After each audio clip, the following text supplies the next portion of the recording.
Hi everyone, welcome back to the channel. So today we are going to discuss something which is considered to be very helpful to people, like having a timetable. So one of our friends, Ajay, had asked me to give a perfect timetable that is appropriate for civil services preparation. So personally, I'm not a person who had a timetable that was written perfectly and I followed that. I wouldn't say that, but my mind naturally worked in a way that it had a timetable, and I'm sticking on to a lot of things, and I had time for each and everything that I prioritized. So I would say that it's a quality to be able to stick on to timetables and to be able to give all the tasks that you have enough time during the day.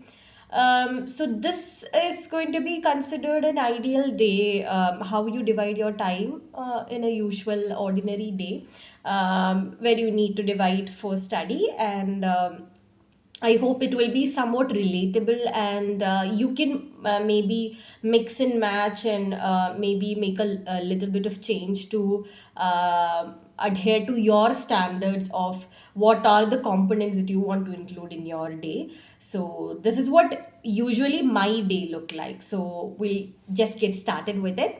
So, as I've told you in the previous videos, so I used to have a fixed schedule of waking up and sleeping on time. So, it's like 5 a.m. in the morning when I used to wake up, and my day used to end at 10 p.m. in the night. So, the time between this is where I used to split and utilize it for my preparation. So, when I used to wake up like around 5 o'clock to around 5:30, I used to do my meditation, yoga, prayers, or anything you can do.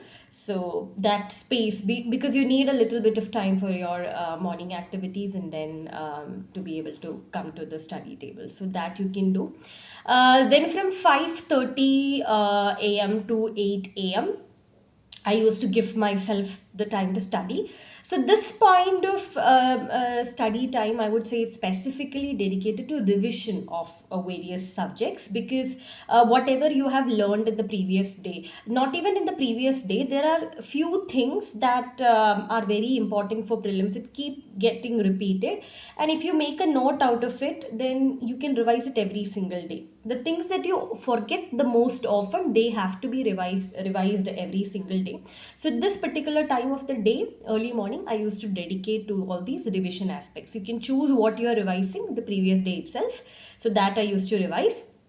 And from 8 a.m. to 9 a.m., I used to go have my breakfast, have my time with my friends, speaking and talking with your family can be done. So 8 a.m. to 9 a.m. is breakfast.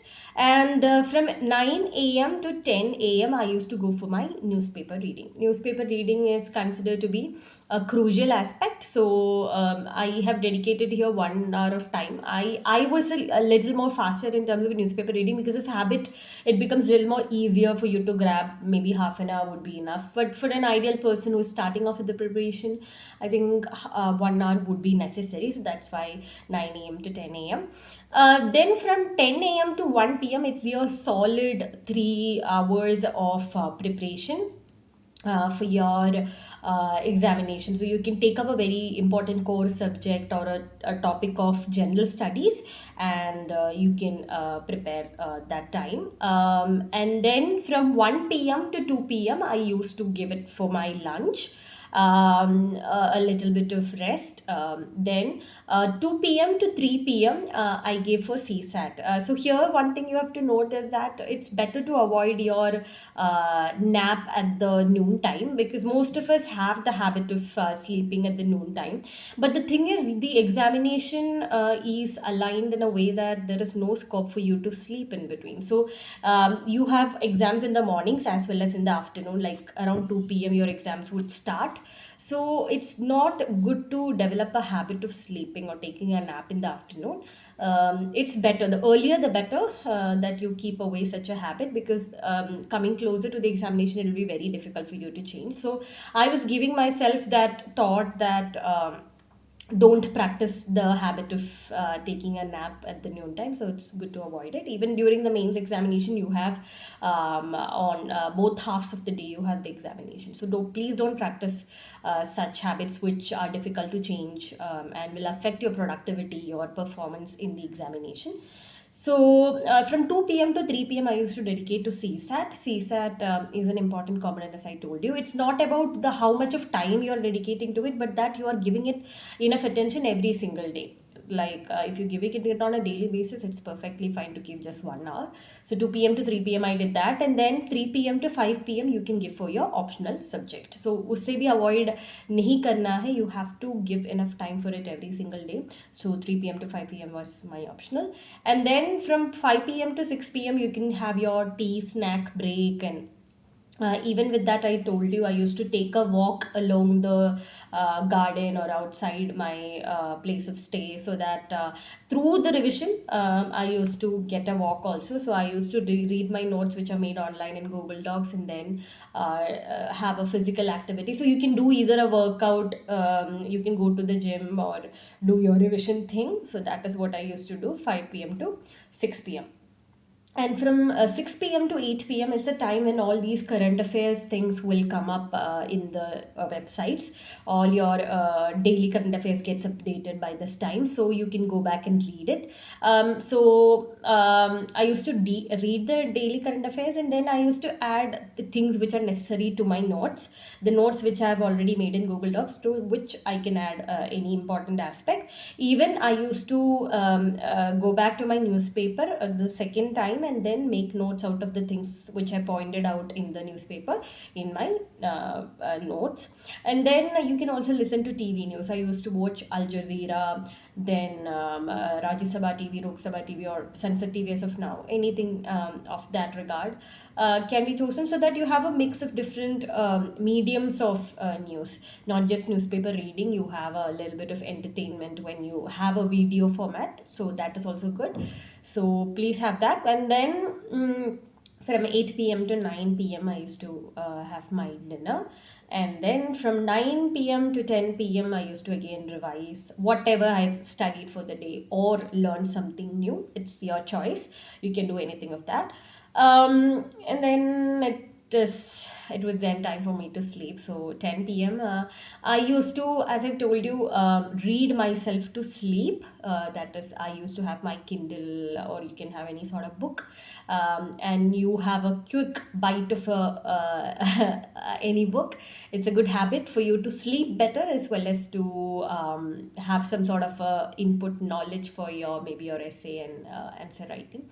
So you can read yourself to sleep. And then, so this is how a usual day where I'm not going out, or where I'm not going to write a test, would look like. But if it is a day of your test, then you can have a different schedule altogether. So on the day of my test, I used to just go to the test center, write the exam, maybe come back and look at the question paper and revise all the things that are there, or in with respect to that answer, that examination.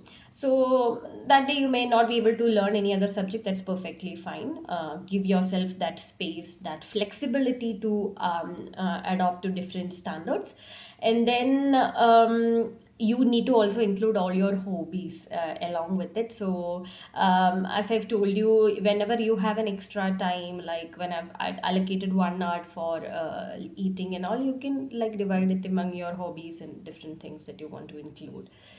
Definitely give space for it. And then there can be days, it's absolutely normal to have days where you do nothing, where you feel like this is enough and this is too much for me to take, I need a break. Please give yourself a break. It's not a wrong thing to give yourself some break. But then the only thing that you would need to know, that during the break days also, please stick on to your current affairs, at least your current affairs and newspaper reading, so that you don't risk a lot of things when you're taking breaks. Because to lose out on current affairs is burdensome for you in the next day itself. So you will add up a lot of things. You will have 2 newspapers to read, 3 newspapers to read on a single day. That's too much. You will not give attention to it. So even when you're taking a break, the habit of newspaper reading and the evening current affairs searching, that has to be there, is what I humbly request you. But otherwise, this is something which I feel is ideal, and I think you have almost time for everything in such a schedule. I hope it is helpful, especially for Ajay. So, to have a perfect timetable, we don't have to be superhumans. We can be having our humanly instincts and at the same time have our own comfort zones in the preparation phases. So, I really hope it was helpful. And I wish you all the best in your preparation. So, until the next video, it's a goodbye from me. Thank you so much.